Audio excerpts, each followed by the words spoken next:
As you settle in, I'm just going to say a few words of hello and welcome on behalf of all of us here behind the scenes. Welcome panelists and audience members. Thank you for joining us today in large numbers. It has been a pleasure for us to collaborate with Concordia University Advancement to bring you this two-part post-US election series, the next one on November 12th. Concordia University's fourth space is a makerspace for knowledge sharing, community building, and facilitating impact. And in this virtual sphere that we're experiencing collectively, we've been focused on producing events and other activities that are interactive, cross-disciplinary, and timely, such as today's conversation. So before passing proceedings off to our moderator and the panelists that you'll meet shortly, a few notes. This event is being recorded and it'll be accessible on our website, concordia.ca/4 in the coming days. If you're on Facebook, we are now live streaming at CU4Space. Feel free to post comments, questions there, and we'll be sure to relay them to our panelists here. We have also activated the chat for you and invite you to engage throughout with comments or reflections. If, however, you have a question that you'd like our moderator to address, please help us make Temi's job a tiny bit easier by posting your question directly into the Q&A. This will signal to us that it's a question to be addressed publicly. Thank you. So without further delay, it's my great pleasure to now pass proceedings over to Associate Director, Alumni Relations, and our moderator, Temi Akin-Aina. Over to you, Temi. Thank you so much, Anna. It's lovely to be here. Good morning, everyone. Bienvenue à toutes et à tous. Wonderful. I'm so glad to welcome you to part one of our post-American election series. As Anna mentioned, my name is Temi Akin-Aina. I'm the Associate Director of Alumni Relations here at Concordia University. I'm equal parts pleased, terrified, a little anxious to be not the moderator for today, but certainly about the conversation and what we are going to be discussing. I would like to begin by acknowledging that Concordia's campuses are located on unceded Indigenous lands. The Ganyo-Gahaga Nation is recognized as the custodians of the lands and the waters in which we gather today. Jojagay, or Montreal, is historically known as a gathering place for many First Nations. Today, it is home to a diverse population of Indigenous and other peoples. We respect the continued connections with the past, present, and future in our ongoing relationships with Indigenous and other peoples within the Montreal community. Now, as you all know, November 3rd was Election Day in the United States. Today, our duo of experts will discuss what we know so far, what we can expect over the coming hours and days, and what are some of the issues Canadians should be paying attention to, as well as what some of the potential outcomes may be, and much more. Our panelists this morning are Kimberley Manning, Principal of Concordia's Simone de Beauvoir Institute, and Moshe Lander, Senior Lecturer in our Department of Economics. Unfortunately, our third panelist, Marc-André Argentino, who's a PhD candidate and Associate Fellow at the Global Network on Extremism and Technology, is unable to join us today. I'm so pleased that you're all taking the time to join us.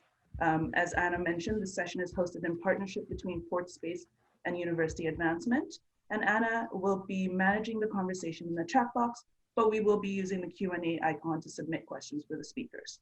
And the session is designed for your learning, so we appreciate your active participation. So let's get started. We'll begin by having each panelist introduce themselves and the area of expertise and research. So Kimberley, let's start with you. Great. Good morning, everybody. Thank you so much for inviting me, Temi and Anna and team. It's really great to be here and have a chance to at least process a little bit about what's been happening over the past 48 hours. I am an associate professor in political science at Concordia University, and from that perspective, I teach comparative politics with a particular specialization in Chinese politics. And I am also currently the principal of the Simone de Beauvoir Institute. And from that perspective, I have a particular interest in work related to feminism and anti-racism initiatives in particular. And on my third prong, I would say, is that I also personally have experience in politics, both as an advocate for human rights issues, but also as a past candidate for political office. Thank you. Thank you so much, Kimberley. Moshe? Good morning. It's a pleasure to be back with Fourth Space again. I was speaking in the summer here about the pandemic and the impact that was going to have on the Canadian economy. So I thought at the time that that might be kind of a limited sort of applicability, but I guess it's still relevant today and extending into 2021. I'm an instructor over in the Department of Economics. I have a wide range of interests, but I've spoken extensively with Canadian media outlets on international trade and the economic impacts of the pandemic. And of course, with this election being so uncertain as we carry on into day number 3, it's of course going to have an impact here on Canada, as all American politics do. Beyond teaching economics, I did work for 5 years as the senior economist for the government in Alberta. So while I wasn't running for office like Kimberley, I was the bureaucrat behind the politicians that was trying to shape policy and see the broader lens of kind of that interplay between legislation and politics. Thank you so much, Moshe. And so just to set the stage for this morning, as of right now, it is surprisingly tighter than the polls had those of us who are watching the polls thinking it would be. The New York Times this morning has the Electoral College count for Joseph Biden at 253 to 214 for Trump, with more results expected today in Arizona, Georgia, Nevada, and Pennsylvania, with the thoughts being that we'll get to hear at least the certified, the results from at least 2 of those states, with more to come on Friday. So what does this mean? What are your initial thoughts on where things stand and some of the major takeaways? Moshe, would you like to begin and I can follow? Sure. I'll be victim number 1 here. Thank you. You know, Temi, as you said, it's a lot closer than what I think any of us thought. You know, the thing that struck me watching this on Tuesday night unfold is that this is one more case where polling seems to be radically wrong. It's this election, they've got it wrong. They got it wrong in the midterm elections. They got it wrong in 2016. They've gotten it wrong on Brexit and UK politics, and we're seeing problems with polling here in Canada. So, you know, polling is merely just a prediction of what's going to happen. But, you know, the Nate Silvers of the world were extremely accurate at one point in being able to predict what's going on. And I think that, you know, Donald Trump has tapped into a vein over the years, along with other politicians, that experts are not to be trusted, and that the more you know, it seems like the less that we should put faith in what you have to say. And I think the failing of polling here is one of those sorts of scary sorts of things, that these are supposedly experts that are getting it radically wrong. We understand why they could be getting it wrong, but the fact is that that's part of kind of the continued erosion that I see that's tapping into this Trumpism, and the way that it's I mean, it didn't start with him. It started in other parts of the world, but it's spreading across the border into Canada too. And that was kind of the worrying thing for me, was that, wait, this thing's going to be a lot closer. And here we are in day 3 talking about a day 4 and then legal challenges. And this is no longer election day. This is election month. Yeah, that's a very good way to put it, Moshe. A really excellent way to put it. So yes, absolutely. I think that Moshe is correct in identifying the failure of polling, though I think at least some of us who were watching closely, particularly those of us who felt blindsided in 2016, and I'm speaking in particular from the communities with whom I work most closely, which are communities with deep investments in feminism and anti-racist work, that in 2016, I think folks really felt blindsided. I think that similarly in the wake of this election, there's been this sense of disappointment, even doesn't cover it in terms of the outcome over the last, or what's been seen with the votes so far. But I, for one, was anticipating that we would be here at this moment in terms of not having the results. And in fact, we talked about this in preparation for the panel today, that we wouldn't know when we sat down on the morning of the 5th what the results were. And that has come to pass. But I think that from my perspective, and from, again, the perspective of the communities with whom I work most closely, I think that there is a sense of just an overwhelming what is going on, that so many people would support a president, no matter what one's politics are, whether you are on the right or the left, that would support a president who was so wedded to a vision of the world that is exclusive and in many ways hearkening back not to a so-called golden age, but one in which there were incredible inequalities that were kept purposefully in place, and so there is this sense of, I think, also real despair again among the communities with whom I work most closely. So I would say that, and part of that has also been the red mirage that I think some political scientists talked about, and that is when we were first watching in the first hours as results started coming in, there was this sense of, oh my gosh, how is it possible that so many people could be supporting Trump at this moment in time, and that has then given way to a better understanding as the votes have begun to be counted, those mail-in votes as well. So I think that's what a lot of people are still grappling with at this moment in time, at least again, people that I work with most closely, and yet there has also been some really remarkable wins, particularly for people of color, for LGBTQ representatives as well, that were surprising and I think point to a generational shift as well. Perfect, thank you. Some of you may remember we had an event here at Concordia as part of our homecoming with a New York Times commentary writer, Nikole Hannah-Jones. Mm-hmm. And she mentioned at the time that partisanship was really at its highest, and that there was mm-hmm. a lot of party and political affiliation, which also tied into the myths America held about itself. Mm-hmm. And I think that that's what you're referring to, Kimberley, in terms of seeing so many people, support Trump and the Republican Party for whatever their reasons. Whereas as Canadians, we also have to grapple with, what that looks like in our dearest neighbors, with so many supporting the Republican Party. But I guess the other question, or moving on, I guess the question that we'd like to talk about also is what happens next? Can you guys share some insight as to the key potential outcomes we can expect in the coming hours or days? Moshe, would you like to begin?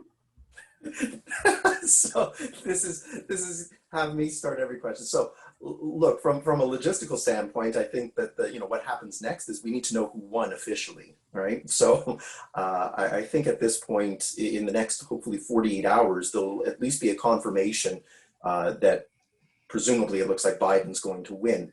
After that, it's we were talking in our prep a few days ago about all of the potential risks. I was kind of thinking that, some of those risks would be on election day itself, right? Groups that would be prevented from voting, or some sort of shenanigans of, preventing people from voting, or miscounting, or things like that.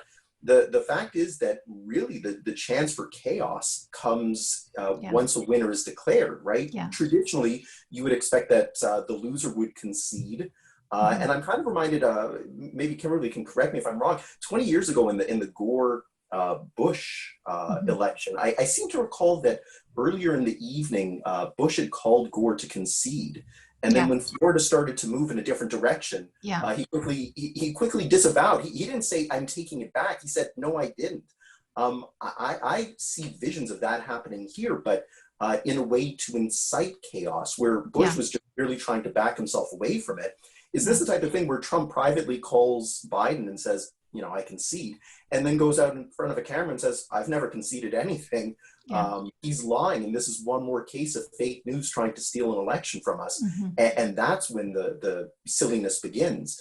I think at this point, markets and kind of global economies are just kind of sitting there with fingers crossed saying, at least let this thing end when it ends in a smooth way. But I see that as being kind of the trigger point for problems. I actually really agree with you and your assessment right now. I think that between now and potentially even Inauguration Day, we're heading into really troubled waters. I think everybody needs to fasten their seatbelts in terms of thinking about what happens next. I think that, in fact, in many ways, we're going to need to, and the United States, people of the US, are actually going to really need to go to senior members of the Republican Party if in fact, it's declared that Biden has won, and there is a clear recognition that Biden has won not just the popular vote, but the possibility for the most electoral votes. And we can come to that in a minute, because I think that's important for the Canadian audience to understand that a little bit better as well. I think that senior members of the Republican Party have a really significant responsibility to ensure that that Trump is held to account, and that they ensure that a clean and clear passage of transfer of power takes place. One thing that gave me hope actually has been watching CNN and Rick Santorum, who I'm always thought of as this like rabid right-wing politician. But it was really, and he said one thing that I thought was quite striking in the kind of the back and forth filler conversation that's happening as we're waiting for votes to come in. And he said something along the lines, well, you know, I as a politician, I want to make sure that the votes that are cast in my favor are counted. So I don't want to start supporting a process that could undermine my own possibility of election, or, you know, the members of my own party's possibility of election. And so I felt a little bit reassured, you know, not knowing how much influence he has in the Republican Party at this point in time, but at least one fairly senior member of the party is indicating that if things go Biden's way, he for one would be pressing for an obligation to respect the outcome of the election. Definitely, I think that that's useful, and especially that it's happening on a major network is really important for us all to see. Yeah. We do have a question or comment in the chat from Norm Goldman. Mm-hmm. And Norm said, although you may not support Trump or his policies, you still have to admit that he's been influential in having more people participate in the electoral process than ever.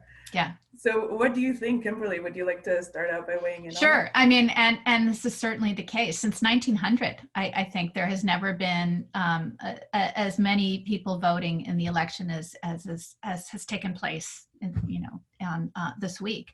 So that is an extraordinary outcome, though I don't know that we want to put this at the feet of Trump, and I would want to be wary about the ways in which a deep sense of polarization. This isn't a healthy competition.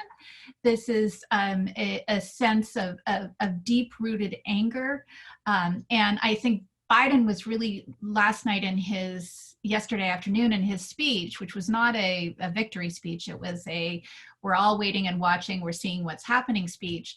But I think it was him who talked about not thinking of one another as enemies. And my worry is that although, yes, these numbers are, that there are lots of people voting, which is a sign of a healthy democracy, my worry is if that people are understanding the folks that have voted for the other side, if you will, more akin to an enemy than they are akin to, a kind of a larger common project. And that is the tricky part, is this transition period, but then also what may be an impossibility, what was almost impossible under Obama, which is to try and figure out, is there a way forward of building across the divide, and is even more so now if Biden does in fact make up the lead the next administration. Moshe, did you have anything to add? I think too that this kind of signaled to me that this is the end of a generation within politics too, right? If Biden does win, I think he turned 78 this month. Yeah. So conceivably, assuming that he lives his term, he's going to be 82 when he leaves office. Trump's not going to be around. So this is kind of the end of that generation, right? Like, it's going to be the last of the boomers that we see kind of running politics. And this is going to shift over to, say, the next group in their 40s or 50s that become kind of the next gen that start to lead politics. So you know, this is kind of a pivotal moment here too for American politics, where what comes out of this election is going to shape the next generation. Add to it that it's an election that ends in the year zero, which means that we're going to be talking about all of the federal funds that go towards the census and towards reallocating seats. And this is going to reshape things too. So, you know, whoever's in charge there, and because this is another election where a lot of the governor and senatorial races seem to match up with the presidential voting as well, that this is going to reshape politics for easily a generation. And the last time we saw this sort of setup was in fact 20 years ago, with that sort of contentious, litigious sort of inconclusive result. I think that this is going to reshape things, and then add to it on the way out the door that Trump had a chance to reshape the Supreme Court. It's really important here that when this election is done, that idea of bipartisanship and finding some way to find common ground is really important. Otherwise, this could really, have an effect for a generation. Yeah. Yeah.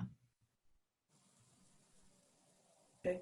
We'd received a question from Guillaume, who had said, what does Joe Biden mean when he sees himself as a transitionary figure? And I think that was what you were just speaking to, both the opportunities inherent in this election, and if he does become president. But also, one of the other questions we received from our alumni who wrote in was, assuming Biden wins and is inaugurated, what are the odds that we see criminal proceedings against, Donald Trump within the first few months of 2021? So I'm just going to put that out there as a little bit of a troublemaker. I don't know if either of you want to take that question or talk about that, but it does, play into that idea of, will this be kind of a more conciliatory presidential journey? And I don't know if either of you wanted to weigh in on some of the thoughts about what a Biden administration, in this case, if that were to be the case, may look like, and some of the tasks they may take on. Well, so I would really hesitate to speculate as to whether and when and how Trump might be, pressed with some form of, charged with, I don't know how much opportunity Biden would have to influence that. So I really can't speak to those questions specifically. I know that there are a lot of people on the left would like to see that take place. Whether that will contribute to, it wouldn't, if that takes place and Biden has a capacity to influence that from happening, that would work in the very opposite direction of conciliation. But it will just have to depend on what his administration decides is the priority, right? And there will be lots of cross currents within the party, both coming from the left and the more mainstream of the party, as to how that question alone is approached, let alone the thousands of other pressing questions and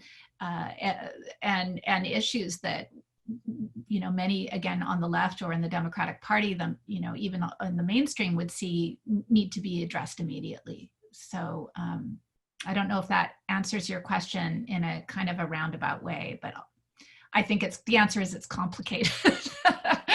It is. It is complicated. I would say, from a political standpoint, right, the results of this election are clear that the U.S. is really split 50-50, right? Yeah. So, if Biden had come in and won, within the first hour, all the networks were saying this is over, hey, then maybe you can take some sort of action against Trump. Clearly, whoever he names as Attorney General is going to have a clear say in kind of what's done here.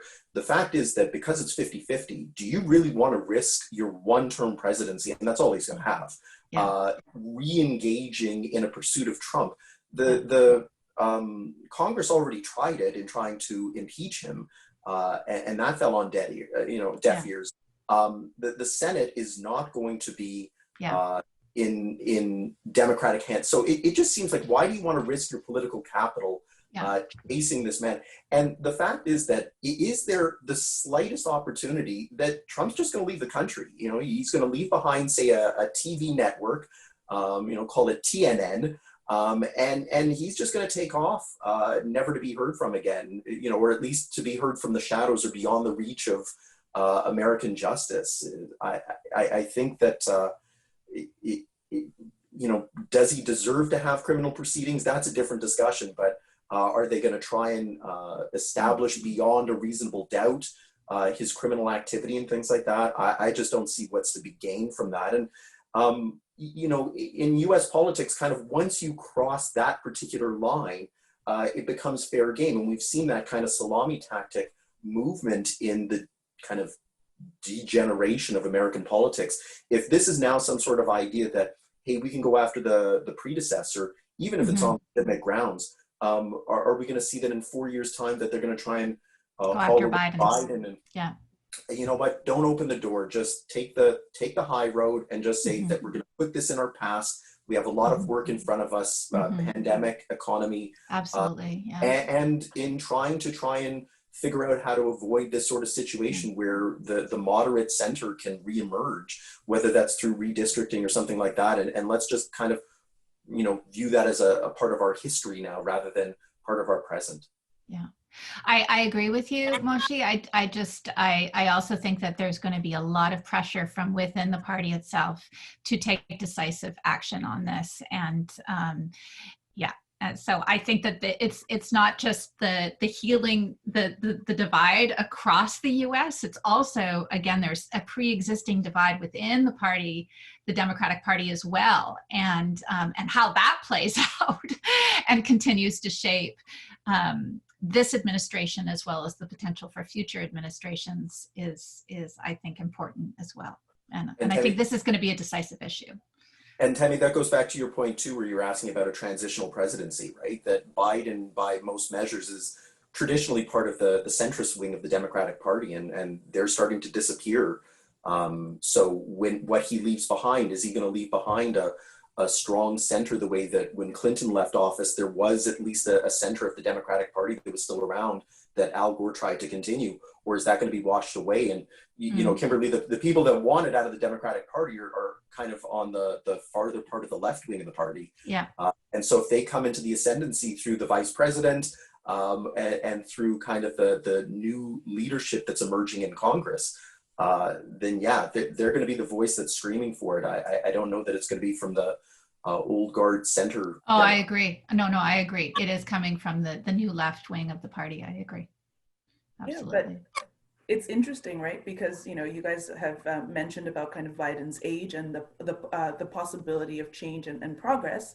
And so we have seen, some of those new politicians emerging, but also even in some of the results, some states voted for, Republican heads, even as they passed ballot measures for admittedly progressive ideals, with raising the minimum wage, passing other such ballot measures. So that's also going to be an interesting place to watch in terms of, and tying this into a comment from Grant. He said, Grant mentioned that on NPR, they said the election was identity-based rather than condition-based partisanship. Who we are as opposed to how good or bad things may be. And I don't know if you guys wanted to weigh in on that in terms of, the notion of perhaps whether it's, identity politics as opposed to, partisanship. If you have any thoughts about how that is playing out in terms of, the party, the results. And Moshe, I also wanted to just bring in, you mentioned that this, is almost 50-50, but is it 50-50 if, Joe Biden is slated to win many, many more votes? It just looks close because of the Electoral College, but even in terms of millions more votes, the Democratic Party and the Democratic candidate has won so many more votes, and I believe it's the last 4 elections. So can you guys speak to that idea of identity and who people believe they are, and how that may play into partisan politics moving forward? Yeah, sure. I'll speak to the first one, and then maybe we can actually talk about the Electoral College briefly, because I do think it's an important institutional piece to understanding the story as it's playing out.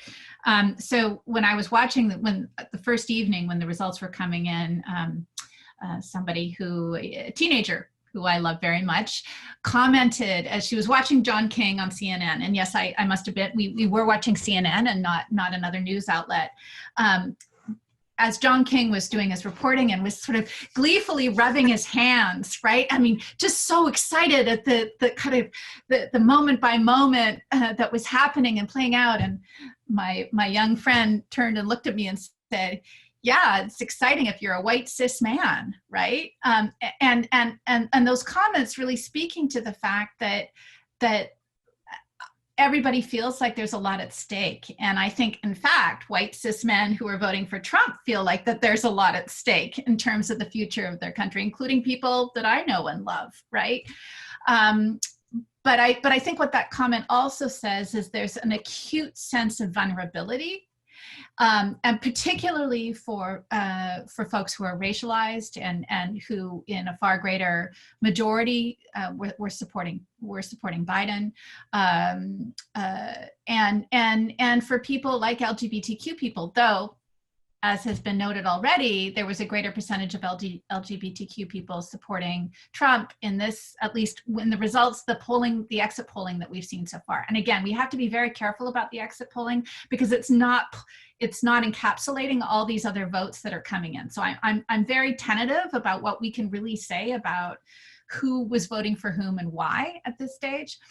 But I do think that how people feel about their identity and their vulnerability to violence is, I think, a really important piece of what we're witnessing in this election. And again, not for all, but for many racialized people, for LGBTQ people, and particularly for women who cross one or both of those demographics as well. And again, making an exception, the majority of white women, the percentages are with Trump from what we've seen so far, feel deeply vulnerable and deeply worried about what their future looks like under another 4 years of Trump.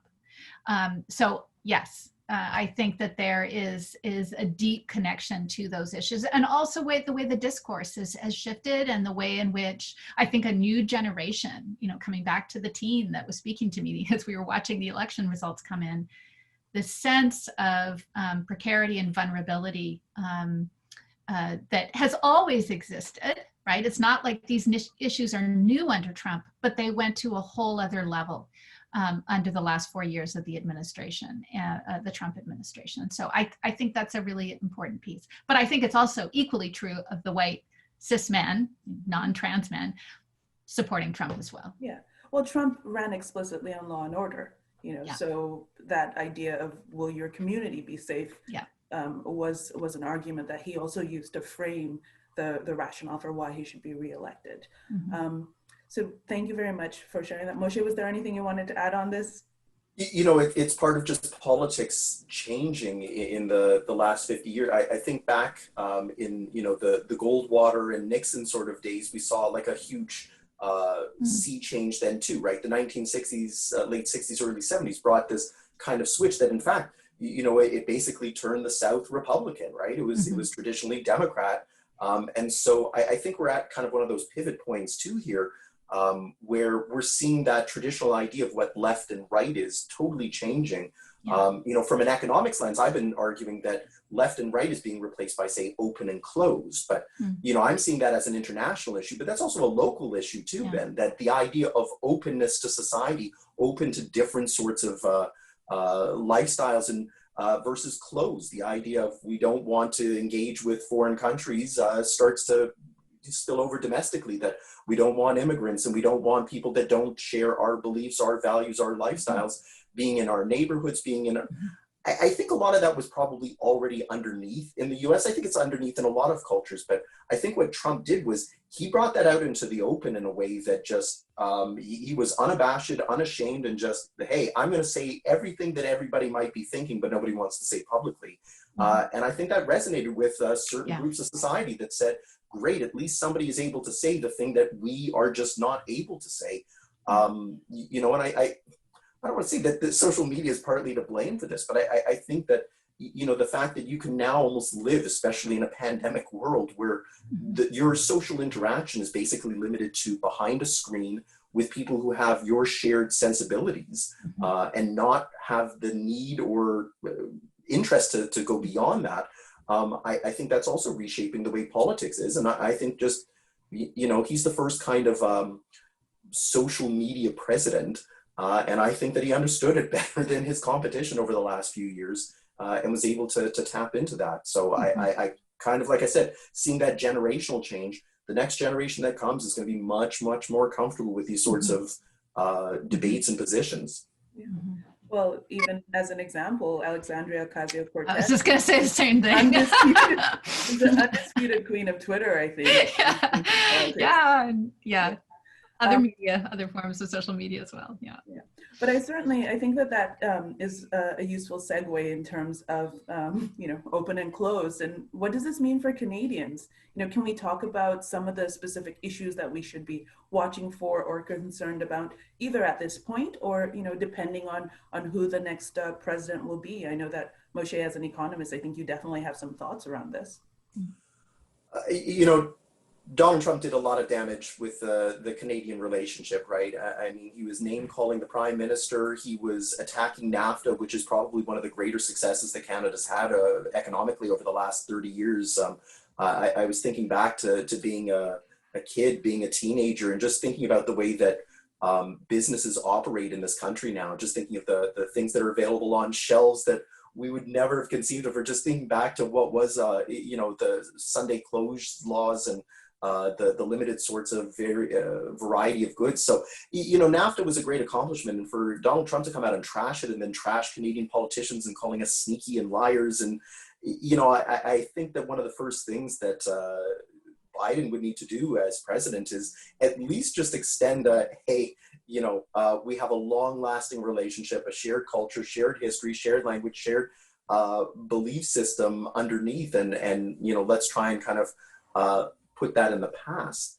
I think that, the president doesn't have any real capacity to say stop coronavirus, but he can certainly lead by example. And I think that the economic damage that's being done by continued border closures, lack of tourism, and the lack of kind of that cross-border link really needs to be put right. And it can only be done by kind of dealing with the major health scare that's got all of us going right now, and it's going to extend into 2021. So I think it's probably through words, and I think that he needs to re-engage with the rest of the world.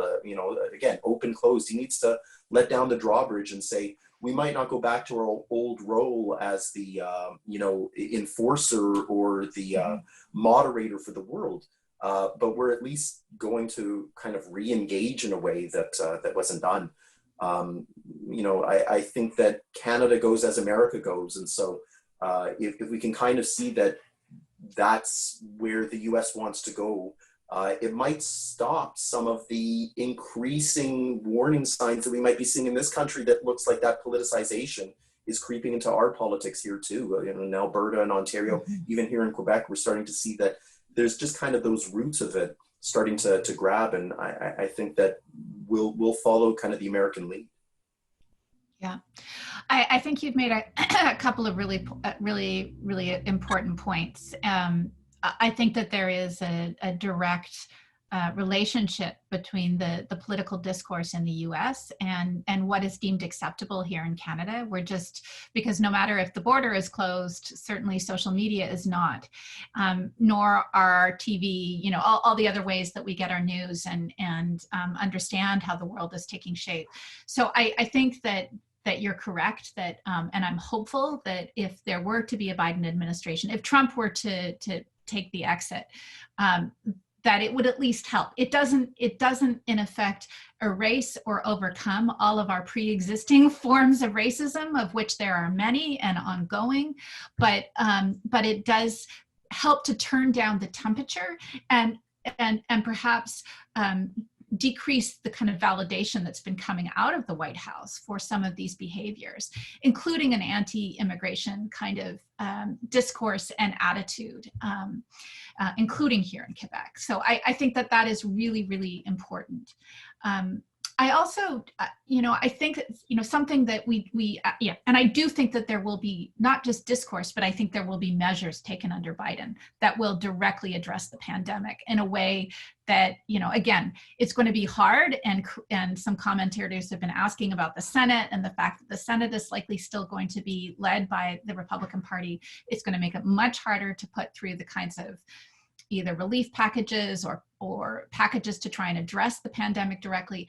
However, he will still have at least some legitimacy earlier in the term, which, immediately to take a more aggressive series of steps. And, we can only hope that, like Obama back in 2008, in the wake of the economic crisis at that point in time, that there might be some possibility for some similar strong measures being taken to address what is a catastrophe unfolding in the United States right now. I think I heard yesterday that there were 100,000 cases diagnosed yesterday. Is that correct? I mean, that just, to me, it's mind-boggling in one day, right? And I remember back in March watching the ticker, watching China as just on a kind of a daily basis, and oh no, there's 300 more cases. Like, this is just staggering in terms of the way we've kind of become inured almost to what's taking place right now.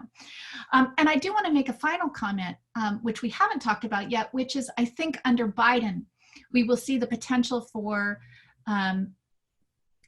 perhaps some form of global leadership on the environment again. And this has become, I think, increasingly, as the horse trading takes place within the Democratic Party, for example, about what are going to be the priorities, what are we going to spend our political capital on.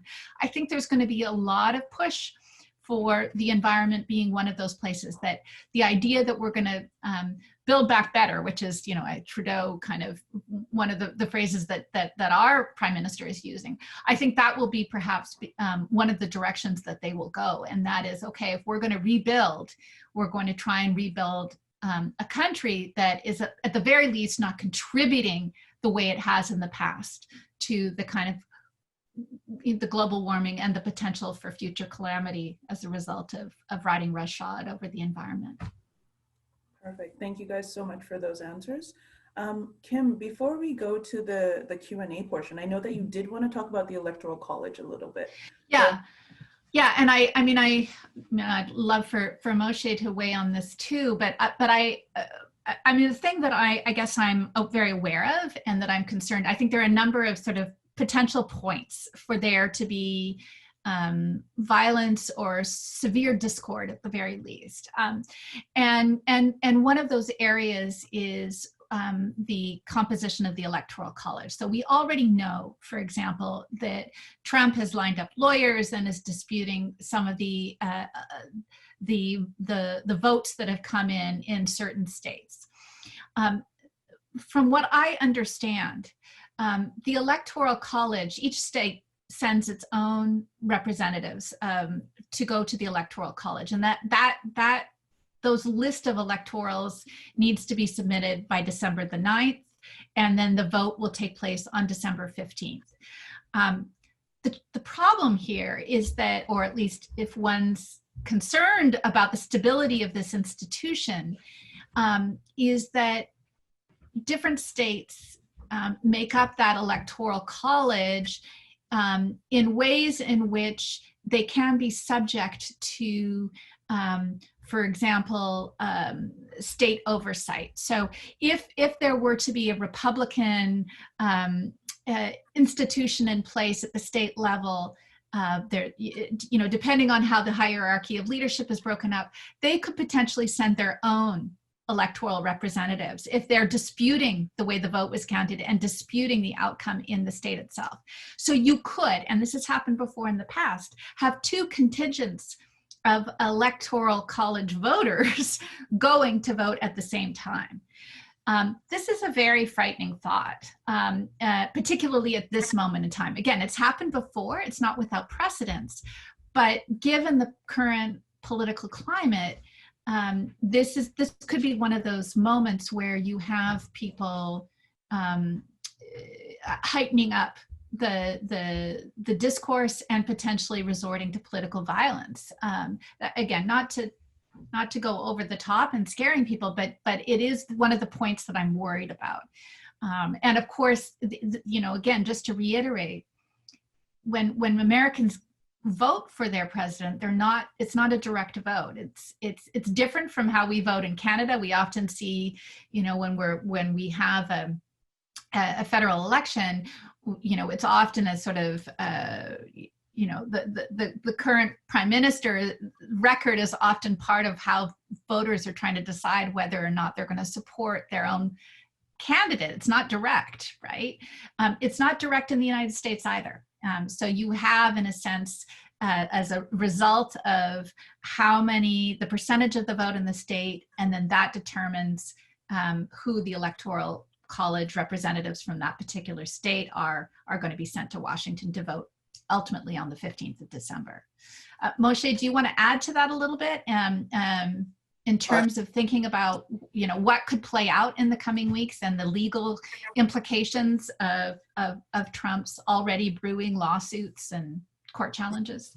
Yeah, I agree with what you're saying. I was actually thinking from a different angle that this is one more institution that he's going to probably try and weaken on his way out the door. If you take a look at, you know, a country is only as strong as its rules, its regulations, its infrastructure, and its institutions. And it seems like a lot of the last 4 years, and I shouldn't even say his 4 years as president, because remember that even before that, he was undermining the institutions by, you know, the birthers, and is Obama really fit to be president because he wasn't really born in the U.S.? And absolutely. Yeah. He's one more thing on his way out the door where he's going to say, hey, look, I know I've lost. Well, actually, he might not even know that he's lost, but the rest of the world knows that he's lost. But on his way out, this is one more parting gift to just try and undermine the Electoral College.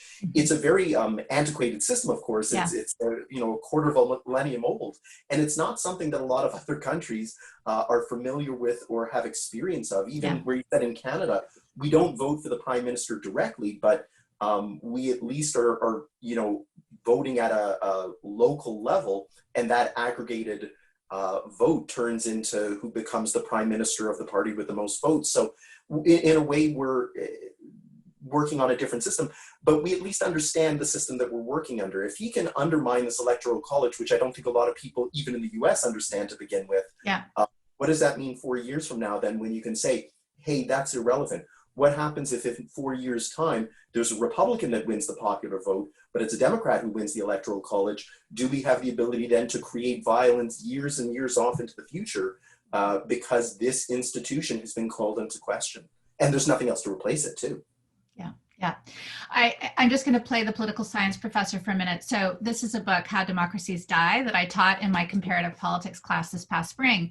And these are authors who've studied political institutions in comparative perspective. This book is really interesting, though, because they actually look at the United States and its institutions and really show how the norms of democracy and the institutions that buttress democracy in the United States have been undermined systematically, both prior to Trump, but that whole process has accelerated underneath Trump. And though the book was written and published 2 years ago, I think it's extremely helpful for understanding this moment in time and where the real fractures are in the polity moving forward, and as we come into this moment of looking to the Electoral College in particular and how strong and viable it is. And it's not just those rules that are written down. And part of what these scholars are arguing is the norms. And what we've really seen is an undermining of norms, especially norms of bipartisanship, but other norms as well, including, you know, what is a state obligated to do in terms of the Electoral College. Definitely. And one of the institutions that we've seen degraded is the news institutions and the media, which leads into a question that Roger asked.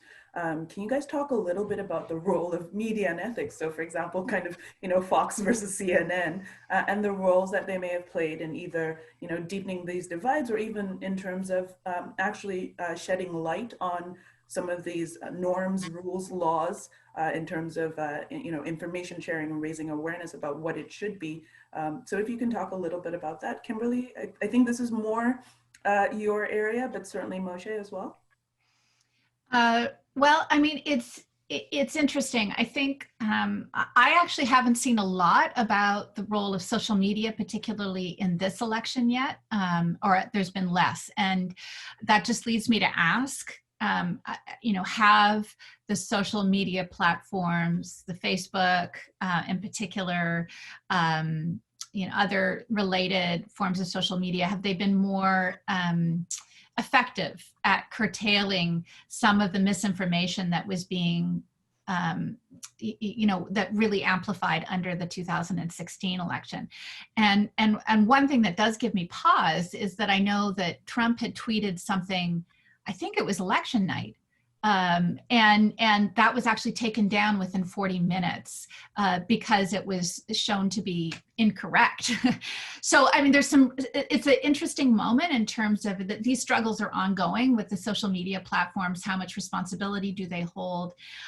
So I think that's one piece of that question that you're asking. But I think that there's another one, and Moshe, I think, spoke to this earlier already in our conversation, which is that we are, for the most part, living in these bubbled, insulated social media worlds where very little crosses through those social media bubbles. And in fact, the few conservative friends that I have on my feed, I actually value because they give me insight. I try to avoid direct confrontation. I really actually want to be trying to learn and understand, as upset sometimes as I am by what they may be posting or sharing. I'm really trying to understand what it is that's motivating the kinds of concerns and deeply held viewpoints. But I think for the most part, we're very divided, and that includes Canada as well. This isn't just an American problem. Yeah, I do think the question was asking more about the news channels, so Fox news channels. CNN, but I think that it's the same thing as well. Yeah. I'll hit the news channels bit. So okay, go back 30 years ago, right? So in the US, it was ABC, CBS, NBC, right? Fox was the upstart that shocked the US market when all it was broadcasting was The Simpsons and Living Color and Married with Children, right? Yeah. And I'm going to approach this from an economist standpoint. You had what was essentially an oligopoly, right? You had a few firms that dominated the industry, and because of that, they could exercise their market power to basically control what people saw, right? So, the US, for example, has a long history of not showing graphic images of crime scenes and things like that, right? And, that's a legacy of three networks that are basically controlling in whether it's collusive or not. They controlled information. The last 30 years have brought removal of that barrier. And now what you have is a hyper-competitive marketplace with hundreds of channels, 24 hours a day programming. I was talking about, as a kid trying to think back, how many people remember the idea of sign off at 11 o'clock or midnight, and the test pattern would be on until 6 in the morning when they would come back on. You've got 24 hours now of programming that you need, right? I always laugh when media reach out to me and ask, what's my opinion? Have you gotten that desperate that you want to know what I think about something? The idea then that now you have this hyper-competitive sort of media market means that you got to come up with content, and that content has to differentiate itself from your other competitors. Otherwise, you're not going to be surviving long, right? Competitive markets don't produce long-run profitability. And so what you've seen then is that all forms, social media or mainstream media, are basically trying to compete for survival. Newspapers going down one after the other in bankruptcies, or having to farm out a lot of their reporting because they can't control information and make those abnormal profits that they used to. And so I think that once you go into that need to try and differentiate yourself, that's what allows then the kind of fringe views to become maybe more mainstream, because hey, there's now a channel that is broadcasting that fringe view. It's almost like Amazon in its early days as a bookstore was able to offer you the long tail of kind of outdated books or books that are not in high demand, but they were able to offer it because they could at least provide it in digital form or have short runs. that sort of thing then moves into the mainstream and it just becomes part of the media now. And so, Fox is now one of the big four. I think that, this is partly just information is so much more accessible now, that it's easy now to put out misinformation, disinformation, wrong information, misleading information, because it's anybody with a microphone and a webcam can do it now. Not that we're doing it now, but ideally not. So we do have an interesting question about the next steps from Daniel, and it says, should Biden win, what are the next steps for the Republican Party? Are they likely to pander to Trump's base or to move away from this rhetoric?